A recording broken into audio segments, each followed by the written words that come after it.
69-year-old Paulina Urbelina Suarez was gunned down inside her home around 7:30 on Sunday night. A lone gunman walked through the front door and fired several shots, hitting Suarez. After she fell to the floor, he emptied the gun on her. The evidence left behind of what happened inside the Santa Elena residence here at number 5 Orange Street off the Loma Luz Boulevard are the traces of blood, broken frames, and these bullet marks that shattered the tiles. But before he saw these, Emilio Sosa, Suarez's son, heard screams alerting him that something was wrong. Only 15 minutes before, he had seen his mother alive after they spent the entire weekend together. But later that night, he found her fighting for her life. I came and I dropped her, and 15 minutes after that, I heard a screaming coming from my mom's direction, and it was my little sister Paulina saying, they kill her, they kill her. I couldn't even find my shirt. I just grabbed her slippers, started my vehicle, and ran to her house. Well, I drove, and I saw my mom laying down on her side, on her right-hand side. Well, I didn't really know what happened or at the moment. So I just grabbed her. My little sister helped me. Still alive? So her body was not moving, right? But her body was warm, so I thought I could have saved her. But didn't make it. All I see, it was a pond of blood where she was laying.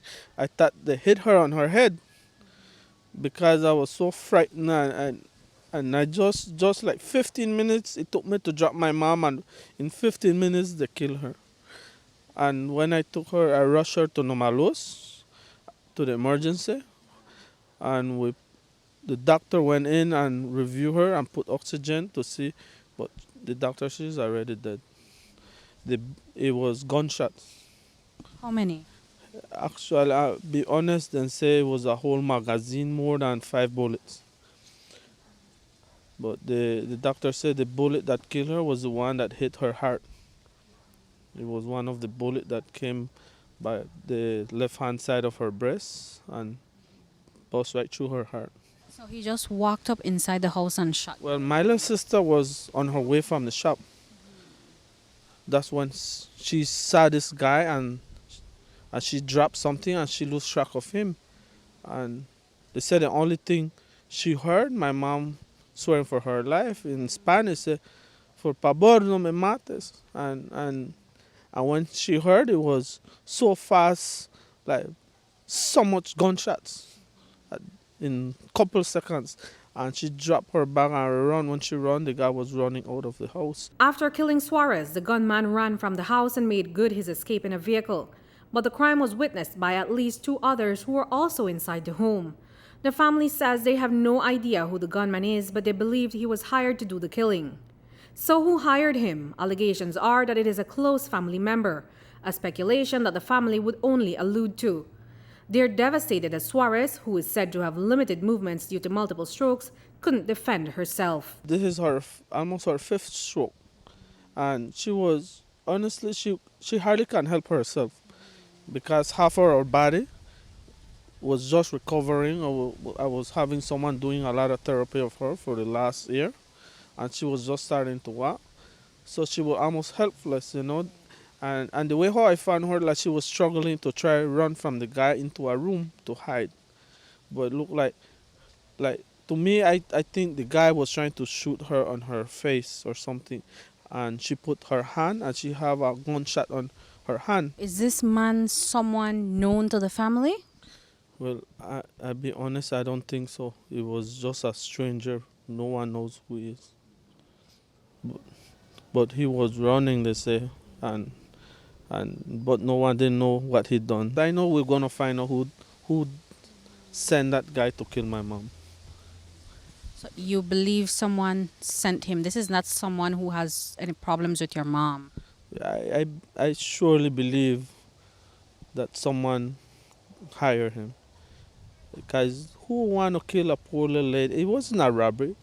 And she's the only one that went for it, because the guy could have killed my little sister if he wanted my little niece, but this was just for her. No, all of this happened inside your family home.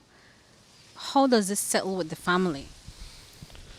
Well, in families we always have a little dispute, but I leave it to the law, so they're doing the investigation and see what comes out of it.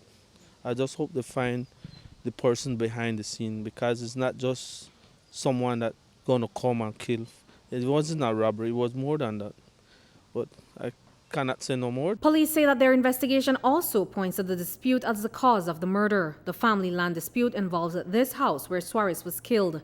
It's a matter before the courts.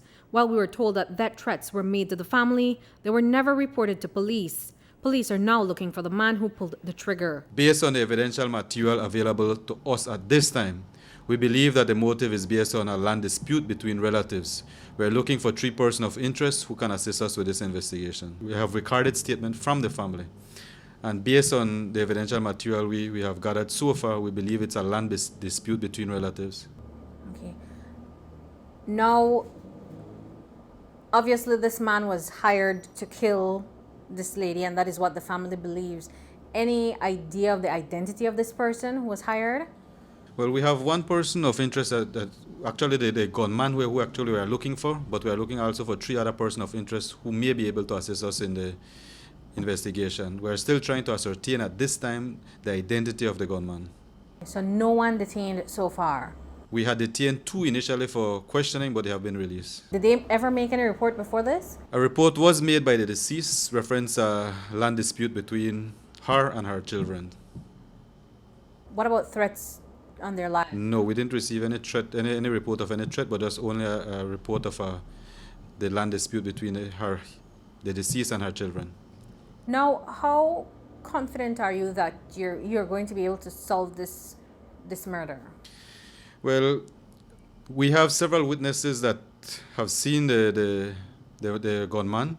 We have description of the vehicle, the getaway vehicle, and we have, I believe, we should soon have a footage of where the gunman was seen last. So we believe that we should be able to get enough evidential material to successfully prosecute the gunman. Now, this gunman, do you believe he is still in Cayo, or has he perhaps moved out of the district?